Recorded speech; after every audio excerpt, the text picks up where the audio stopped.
हारने के डर से राहुल गांधी प्रचार के लिए नहीं आ रहे। एक चैनल से खास बातचीत में बोले पूर्व मुख्यमंत्री अशोक चव्हाण। महाराष्ट्र की राजनीति पिछले कई सालों से जोड़ तोड़ और गठजोड़ के सारे चल रही है। लोकसभा चुनाव के पहले चरण के चुनाव हो गए हैं। इसी चरण में महाराष्ट्र की भी 5 सीटों पर चुनाव हो चुके हैं। अब दूसरे चरण के मतदान 26 अप्रैल को होने वाले हैं। जानकारी के लिए आपको बता दें कि पूर्व सीएम अशोक चव्हाण महाराष्ट्र के वो धुरंधर हैं जिन्होंने 2014 के लोकसभा चुनाव में मोदी लहर में नांदेड़ से और अपने बगल की हिंगोली सीट से कांग्रेस नेता राजीव सातव को जीत हासिल करवाई थी। अब वे बीजेपी में हैं और नांदेड़ में मोदी के साथ मंच पर दिखाई दिए। डर से प्रचार के लिए नहीं आ रहे। ऐसे में नेता अशोक चव्हाण ने खास बातचीत की। अशोक चव्हाण ने बातचीत के दौरान सवाल किया कि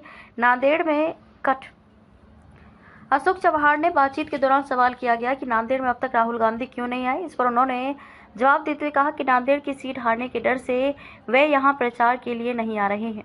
वहीं चव्हाण ने महाराष्ट्र कांग्रेस की हालत के बारे में सवाल पर जवाब देते हुए कहा कि महाराष्ट्र की सियासत में कांग्रेस अब नॉन एंटिटी बन चुकी है। महाराष्ट्र की सियासत में उनको कोई गंभीरता से नहीं लेता है। इन लोगों ने चुनाव को मजाक बना रखा है। कांग्रेस के नेता प्राइवेट लिमिटेड कंपनी की तरह पार्टी को चला रहे हैं। पूरे देश में कांग्रेस की जो हालत है, अगर कांग्रेस की स्थिति अच्छी होती तो वह अन्य राज्यों में नहीं हारती। कांग्रेस नेता कह रहे हैं जेल चले जाते तो कद बढ़ जाता। ईडी के डर से बीजेपी में शामिल हो गए। इस पर जवाब देते हुए बीजेपी नेता अशोक चव्हाण ने कहा कि मैं जेल में क्यों जाऊं। कांग्रेस के नेता बताएं कि ऐसी कौन सी चीज है जिसकी वजह से मैं जेल जाऊं। आलोचना करो, लेकिन आप एक वजह बताएं जिस वजह से मैं जेल जा सकता हूं।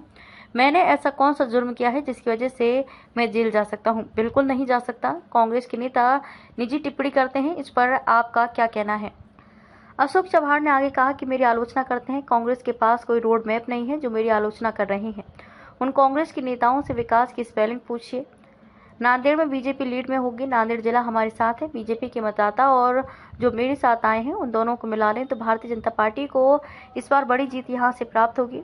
जब मैं इस सीट से कांग्रेस का उम्मीदवार था तब भी पीएम मोदी और अमित शाह नांदेड़ चुनाव प्रचार के लिए आए थे। कांग्रेस का आरोप है कि नांदेड़ से बीजेपी हार रही है, इसलिए आप अमित और मोदी जैसे बड़े नेताओं को प्रचार के लिए बुला रहे हैं। बीजेपी नेता ने कहा कि नांदेड़ हमेशा से खबरों में रहा है। इस सीट ने देश को नेतृत्व दिया है। ये देश की एक अहम निर्वाचन क्षेत्र है। मोदी और शाह का यहाँ आना कोई नई बात नहीं है। ये दोनों बड़े नेता मेरे खिलाफ भी यहाँ पर चुनाव प्रचार के लिए आ चुके हैं।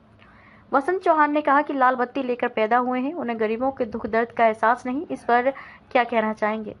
जवाब देते हुए कहा कि मैं राजनीति में 50 साल से सक्रिय हूँ, कई चुनाव जीते हैं, लोगों ने मुझे पसंद किया है, तभी मैं चुनाव जीता आया हूँ। कांग्रेस के उम्मीदवार के मुकाबले में ज़्यादा पढ़ा लिखा हूँ।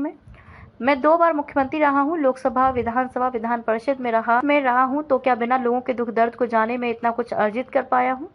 नाना पटोले ने कहा कि मुश्किल की घड़ी में राहुल गांधी का साथ छोड़ दिया है, इस पर उन्हें सबक सिखाना है। चव्हाण ने इस पर कहा कि कांग्रेस का उम्मीदवार अपनी ग्राम पंचायत या नगर परिषद ही संभाले तो बड़ी बात है। ये मुझे सबक सिखा कर दिखाएं। मेरा बीजेपी में शामिल होने का फैसला सही था या गलत था, इसका निर्णय जनता करेगी। नाना पटोले खुद बीजेपी से कांग्रेस में आए हैं, वे क्या नैतिकता मुझे बोल रहे हैं।